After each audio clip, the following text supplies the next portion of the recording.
Bienvenue dans l'entretien de l'intelligence économique, l'émission consacrée aux acteurs de la mondialisation.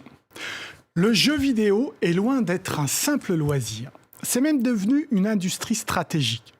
Certaines années aux États-Unis, son chiffre d'affaires est 4 fois plus important que la croissance américaine. Mais ce n'est pas seulement une cash machine. Le jeu vidéo est aussi un formidable outil d'influence qui permet de faire passer des idées et de façonner la vision du monde des joueurs. Pour en parler, je reçois Emmanuel Forsan, directeur général de l'Agence française pour le jeu vidéo. Bonjour Emmanuel. Bonjour Ali. On parle de quoi quand on parle de l'industrie du jeu vidéo en termes de chiffre d'affaires ? Alors, dans le monde, le chiffre d'affaires du jeu vidéo est estimé à entre 66 milliards et 70 milliards d'euros. Et en France, ça représente environ 3 milliards. Donc ça fait... C'est une grosse industrie. Oui, c'est une très grosse industrie. On peut même dire qu'elle est devant les autres industries de la culture, le livre, le CD. On est juste derrière l'industrie du livre. Ah, juste derrière. On est devant l'industrie du cinéma, mais juste derrière l'industrie du livre, qui est une grosse industrie aussi. Mais l'idée, c'est pas de comparer, c'est pas de faire la compétition entre les différentes industries culturelles. Voilà, le jeu vidéo est une industrie culturelle reconnue en tant que telle aujourd'hui.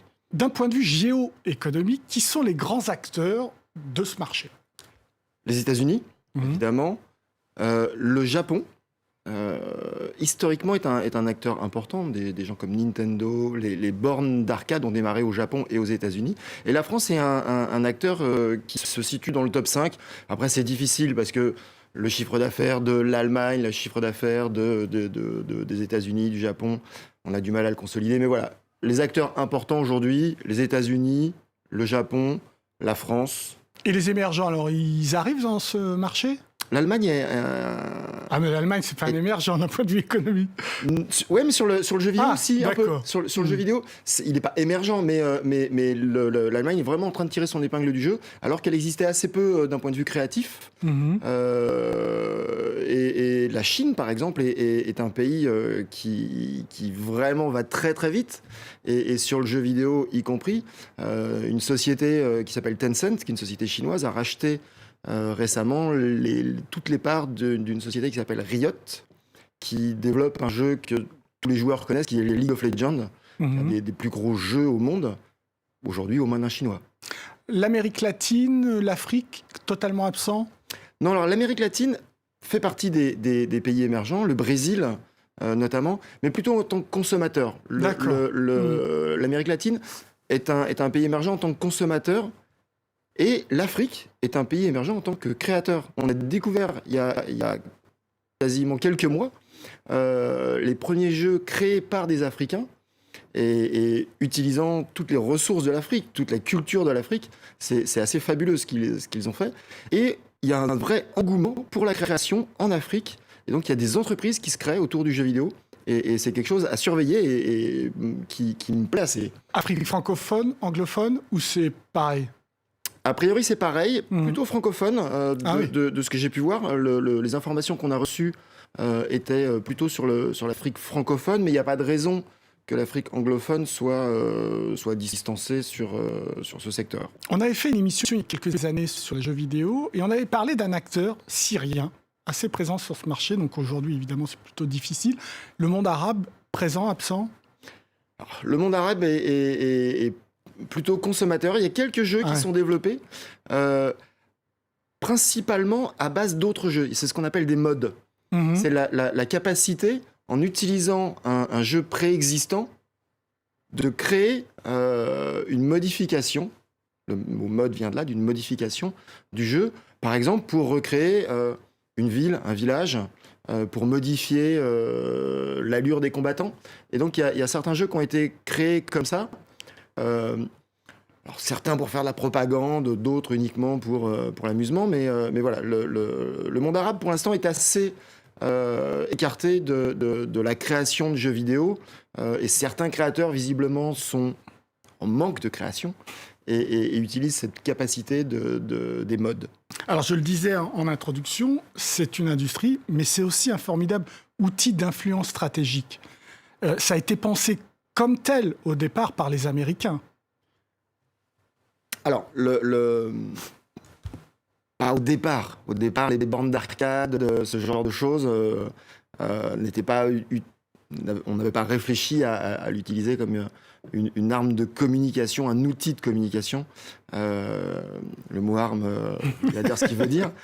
Puisque, en fait, les Américains ont été les premiers à dégainer, si je puis dire, avec un jeu pour recruter dans l'armée. Un jeu, America's Army, qui était un jeu pour recruter des soldats. Voilà. Et pour faire de la propagande, appelons un chat, et pour dire, regardez, l'armée américaine, on est les plus forts, venez les petits gars, vous allez voir, c'est génial, enrôlez-vous. Alors, qui sont les ennemis traditionnels dans ces jeux-là ? Est-ce qu'ils ont évolué ? Est-ce qu'on est passé de l'ennemi soviétique, le rouge, à un autre ennemi ? Exactement comme dans le cinéma. Le jeu vidéo, c'est un média d'entertainment, mais c'est aussi, tu l'as dit, un média de communication.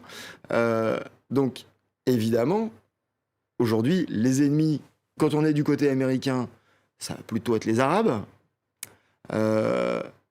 Mais quand on est les Arabes, les ennemis, ça va être les Israéliens, ça va être les Américains. Et quand on est chinois alors, quand on est chinois, les ennemis, ça va plutôt être les Japonais sur toute la culture historique. Et les Chinois, par exemple, ont interdit récemment un jeu vidéo qui s'appelle Battlefield, dans lequel les Américains avaient mis en scène l'armée chinoise dans une mauvaise posture. Ah. Donc la Chine a interdit purement et simplement la commercialisation, mais toute communication autour du jeu. Interdit en Chine.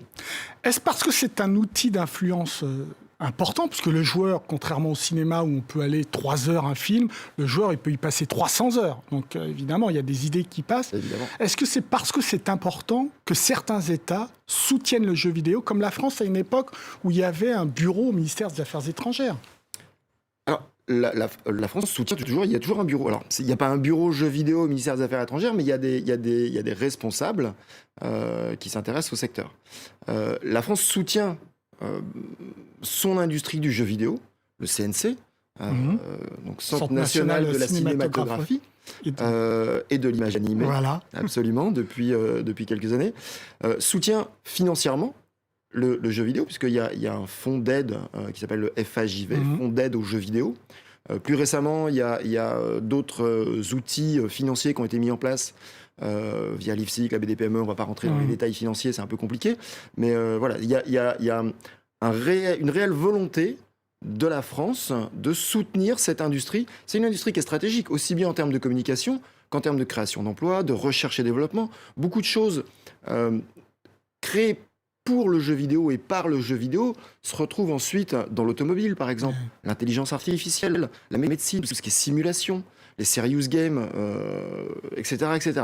Donc vraiment, c'est une industrie importante. Et seule la France défend à ce point-là, ou il y a d'autres pays qui copient ? Voilà. Évidemment, il n'y a pas que la France qui s'est rendu compte que l'industrie des jeux vidéo était importante. Le Canada s'en est emparé. Alors, le Canada s'en est emparé avec une réelle volonté de développer un tissu économique fort. En France, on est plutôt basé... Enfin, on réfléchit plus sur le long terme, la recherche et développement, la manière dont ça va un peu faire tache d'huile sur les autres industries. Alors que le Canada a réellement la volonté de développer une industrie forte du jeu vidéo, créer de l'emploi. Et pour la France, c'est un challenge d'être constamment au niveau que doivent imposer des pays comme les États-Unis ou le Japon ? On est largement au niveau. Oh. Vraiment, on est largement au niveau. Notre problème est un peu différent. En fait, nos écoles en France sont reconnues dans le monde entier. Une école d'ingénieurs ou même les écoles d'art, les Gobelins par exemple, forment des animateurs. Ou l'ENSIMAG ou pour les écoles d'ingénieurs. Donc voilà, nos écoles sont réputées et nos talents vont aller travailler demain aux États-Unis, au Japon, un peu partout dans le monde. Est-ce qu'il doit y avoir un patriotisme économique qui fait que les sociétés françaises de jeux vidéo ne doivent pas être vendues à un acteur étranger ? Est-ce que vous surveillez ça ? Ou est-ce que pour vous, c'est pas important ? Si, c'est important.